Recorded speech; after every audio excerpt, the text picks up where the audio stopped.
ঈদুল ফিতরের দীর্ঘ ছুটির পর রাজধানী ঢাকা আবারও কর্মব্যস্ত হয়ে উঠতে চলেছে।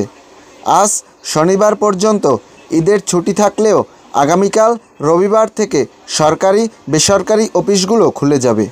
ফলে ঈদের ছুটিতে বাড়ি ফিরে যাওয়া মানুষগুলো আবারও কর্মস্থলে ফিরতে শুরু করেছে।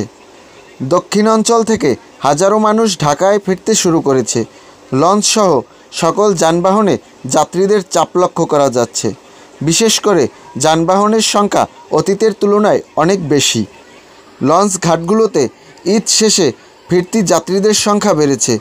আজ বিকাল থেকে বরগুনার বামনা লঞ্চঘাটে যাত্রীদের দীর্ঘ সারি দেখা গেছে।